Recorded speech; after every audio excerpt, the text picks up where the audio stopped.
અને કુબેર ડિંડોર જેવા મંત્રી એમ કેમ કે છે કે રસ્તામાં ખાડા પડી ગયા તો ફરિયાદ નહીં કરવાની, જાતે જ પાવડા તગારા લઈને રસ્તાઓ ભરી દેવાના. એટલે સરકાર બહુ સ્પષ્ટપણે હવે આ નિર્દેશ આપી રહી છે કે અમારી કોઈ જવાબદારી બનતી નથી.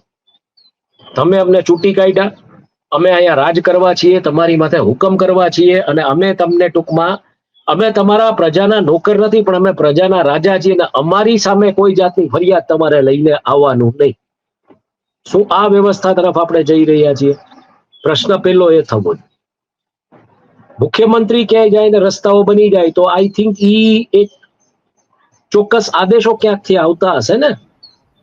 તમને આ રસ્તા જે ખરાબ છે એ દેખાતા નથી, એટલે ઈ રસ્તા બનતા નથી, પણ મુખ્યમંત્રી જયારે ત્યાંથી નીકળે તો તમે એને ક્યાંકથી આદેશ આવતા હશે. અને હાલમાં તો કોર્ટે પણ ટકોર કરી છે ને કે public safety is the prime concern.